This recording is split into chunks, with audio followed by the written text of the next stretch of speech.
नमस्कार, मैं हूँ डॉक्टर ईशा और आज हम बात करने जा रहे हैं डायबिटीज़ के बारे में, जो कि हम देखते हैं आजकल के इस दुनिया में बहुत ज़्यादा डायबिटीज़ के पेशेंट्स जो हैं, इवन कि छोटी एज के पेशेंट्स को भी लोगों को भी डायबिटीज़ से वो सफ़र कर रहे हैं।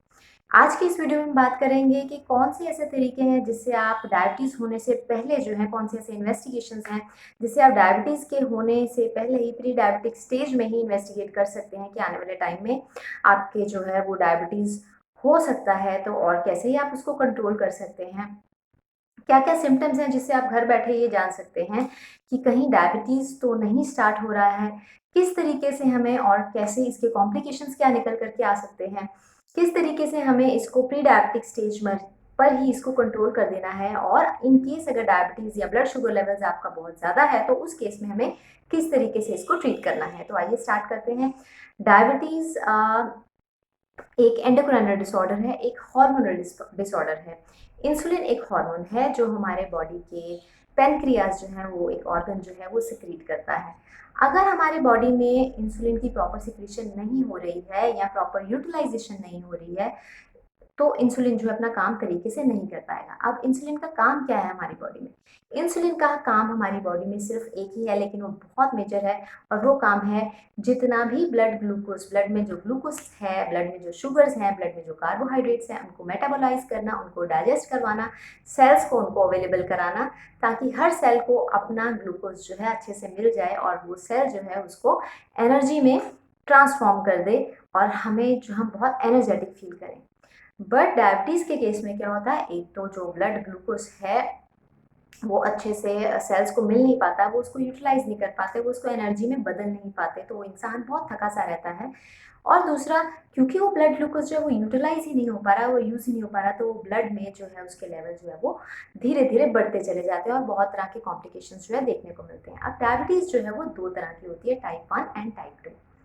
टाइप 1 जो होती है वो किड्स में होती है, वो बचपन से ही होती है। इसमें इंसुलिन जो है वो प्रोड्यूस ही नहीं हो पाती है, क्योंकि जो हमारा पैनक्रियाज है, उसको आप कह सकते हैं वो बीमार है, उसकी बीटा सेल्स होती हैं जो इंसुलिन को सिक्रीट करती हैं, लेकिन वो नहीं कर पाती। इसीलिए बचपन से इसका पता लग जाता है कि पैनक्रियाज की बीटा सेल्स जो है बीमार हैं और वो इंसुलिन को सिक्रीट ही नहीं कर पा रही। इसको बोलते हैं टाइप 1 डायबिटीज़।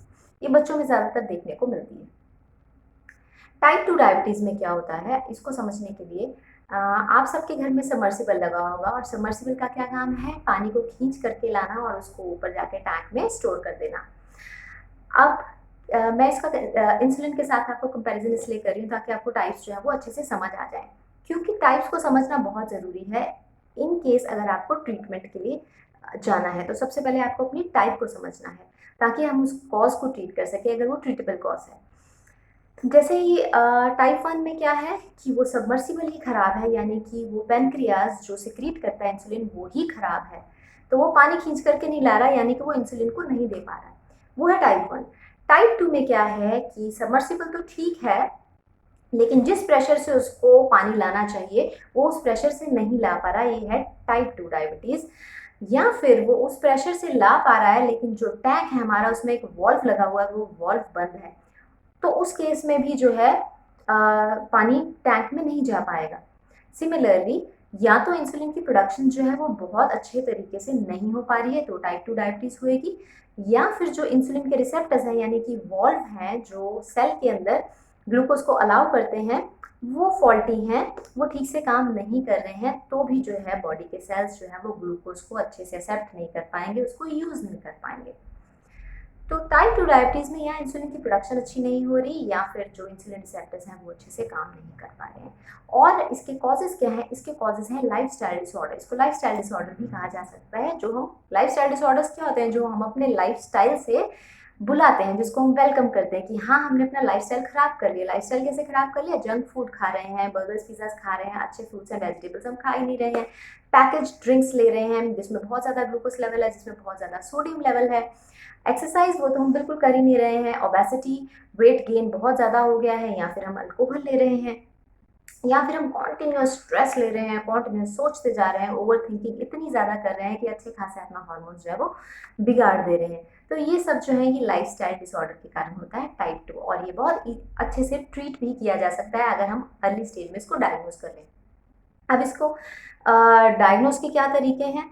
ये हम सब जानते होंगे कि एक तो है इमीडिएटली सुबह उठ के खाली पेट फास्टिंग ब्लड शुगर, एक है पोस्ट प्रंडियल ब्लड शुगर जिसमें हम खाने के 1 डेढ़ घंटे के बाद हम जो है अपना ब्लड शुगर लेवल टेस्ट कराते हैं। देन है एक रैंडम ब्लड शुगर, आप किसी भी टाइम मन करा चला चेक करा के आते हैं तो हम उस टाइम पे चेक करा लेते हैं, इसीलिए इनकी एक एवरेजेस भी होती हैं, जैसे 80 टू 120, 140 टू 160, 160 टू 180।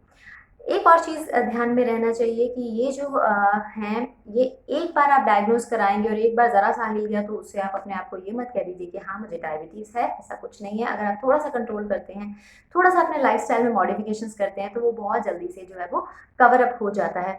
सिंगल में नहीं आपको कभी भी कंफर्म कर देना है कि हाँ मुझे डायबिटीज़ हो गया, लेकिन हाँ अगर ऐसा कुछ भी अपर लिमिट में आ जाता है, एवरेज में आ जाता है, तो आपको थोड़ा सा ध्यान ज़रूर रखना है और इसको आप डाइटरी मॉडिफिकेशन और लाइफस्टाइल से बहुत जल्दी कवर कर लेंगे अगर ये प्री डायबिटिक फॉर्म में। अब आप पूछोगे कि प्री डायबिटिक फॉर्म का हमें कैसे पता लगेगा, हमें पहले ही कैसे पता लग जाए। जैसे ही आप अब 30 होते हैं तो एक टेस्ट आता है ग्लाइकोसाइलेटेड हीमोग्लोबिन, HbA1c।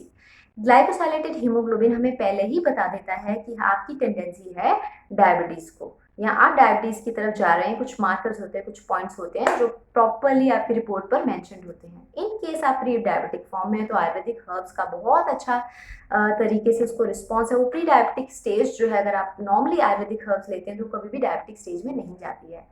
और अगर आपकी डायबिटिक स्टेज भी है, डायबिटिक स्टेज में भी आपका जो लिमिटेड एंड कंट्रोल्ड डायबिटीज़ है, उसमें भी अगर हम बहुत अच्छे अच्छे आयुर्वेदिक हर्ब्स लेते हैं, बट वो हर्ब्स हमें बहुत अच्छे तरीके से पहले डायग्नोज कराना है कि टाइप कौन सा है हमारा, 1 है या 2 है, 2 में भी ये कौन सा टाइप है।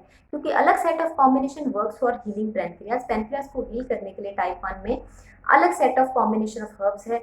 अगर हमें इंसुलिन रिसेप्टर्स को सेंसिटाइज करना है, फिर से ठीक करना है, एक्टिवेट करना है, उसके लिए अलग सेट ऑफ हर्ब्स हैं। और अगर आपकी इंसुलिन सिक्रीशन को हमें नॉर्मली बढ़ाना है, सब कुछ ठीक ठाक है, तो उसके लिए अलग सेट ऑफ हर्ब्स हैं, अलग सेट ऑफ डाइट है। तो ट्रीटमेंट के लिए आपको बहुत अच्छे से कॉज को समझना बहुत इंपॉर्टेंट है, उसी के अकॉर्डिंगली ट्रीटमेंट होता है। तो इस तरीके से आपको जो है ये सब चीज़ों को, और सिम्टम्स क्या हैं इसके, सिम्टम्स जो हैं वो हैं 3 सिम्टम्स तो बहुत कॉमन है जो हर एक में मिलेंगे: पॉलीयूरिया, पॉलीडिप्सिया एंड पॉलीफेनी। पॉलीयूरिया बहुत ज़्यादा यूरिन का आना, पॉलीडिप्सिया बहुत ज़्यादा प्यास का लगना, बार बार मुंह का सूखना, पॉलीफेनी बहुत बार बार भूख लगना या बहुत ज़्यादा एकदम से भूख इतनी लगना कि आप कंट्रोल ही नहीं कर पाओ। ये 3 कॉमन सिम्टम्स हैं। इसके अलावा जो सिम्टम्स देखने को मिलते हैं वो है कॉन्टिन्यूस इंसान जो जिसको डायबिटीज़ है वो बहुत स्ट्रेस्ड आउट रहता है, हर टाइम वो गुस्से में रहता है, छोटी छोटी बातों पर उसको गुस्सा आता है। और नेक्स्ट उसके वुंड्स जो है वो हील नहीं होते। कहीं पे भी एक ज़ख्म हो जाता है तो उसको हील या उसको भरने में नॉर्मल से बहुत ज़्यादा टाइम लगता है, क्योंकि इम्यून सिस्टम जो है वो स्ट्रॉन्ग नहीं रह जाता है। तो वुंड हीलिंग कैपेसिटी जो है वो बहुत डिलेड रहती है। इसीलिए हम बड़ी बार देखते हैं डायबिटीज़ के केसेस में अगर फुट पे इंजरी हो जाती है तो वो गैंग्रीन तक डेवलप होने के चांसेस होते हैं, क्योंकि वो हील नहीं हो पाता है। इसलिए फूड प्रोटेक्ट बहुत करके रखना पड़ता है डायबिटीज़ के पेशेंट्स में। देन एक और है, सेल्फ रिपेयर तो नहीं हो पाता है और यूरिन आउटपुट जो है वो बहुत ज़्यादा बढ़ जाती है, इम्यून सिस्टम जो है वो इतना स्ट्रॉन्ग नहीं रहता, स्ट्रेस्ड आउट जो है वो पेशेंट हरदम रहता है। देन एक और बहुत इम्पॉर्टेंट सा पॉइंट मैंने लिखा था, हाँ, बैक्टीरियल ग्रोथ जो है, बैक्टीरियल ग्रोथ बहुत ज़्यादा उसमें देखने को मिलती है। बैक्टीरियल ग्रोथ अगर तो यूरिन एंड ब्लड में ब्लड शुगर जो लेवल्स बहुत बड़े हुए हैं तो उसमें जो बैक्टीरिया को बहुत मज़ा आता है ग्रो करने में, तो बैक्टीरिया बहुत अच्छे से मल्टीप्लाई करके ग्रो करता है। और ऐसे पेशेंट्स को बार बार इन्फेक्शंस होती हैं, मोस्टली यूरिनरी ट्रैक्ट इन्फेक्शंस जो होती हैं वो बहुत ज़्यादा, यूटीआई जो होती है कॉमन होती है, हर थोड़े दिन बाद उनको यूटीआई हो जाती है, यूरिनरी ट्रैक्ट इन्फेक्शन होता है, जिसके कारण slowly and gradually chronic UTI रहने लगती है और उसके कारण किडनीज जो है वो भी काफ़ी हद तक डैमेज होने लगते हैं। अब अगर डायबिटीज़ हो जाता है तो इसको बहुत बड़ा स्ट्रेस नहीं लेना है, क्योंकि स्ट्रेस से तो डायबिटीज़ बढ़ेगा। सबसे पहले अपना कॉज देखना है, क्या कारण है मुझे डायबिटीज़ होने का। उस कारण के अकॉर्डिंगली जो है वो ट्रीटमेंट लेनी है, और ट्रीटमेंट ऑप्शंस ऐसे होने चाहिए जो आपके बॉडी पे लॉन्ग टर्म लेने से भी कोई नुकसान या साइड इफेक्ट नहीं करते, जो क्लोज टू नेचर है, वो ट्रीटमेंट ऑप्शन हमेशा बेस्ट रहते हैं। बट इन केस अगर आपका ब्लड शुगर लेवल जो है फास्टिंग में ही 200-250 तक जा रहा है और इससे भी ज़्यादा जा रहा है, पोस्ट पेंडिल में भी बहुत ज़्यादा जा रहा है, तो हमें इस चीज़ का वेट नहीं करना है कि हमें कुछ नेचुरल चीज़ें ही लेनी है।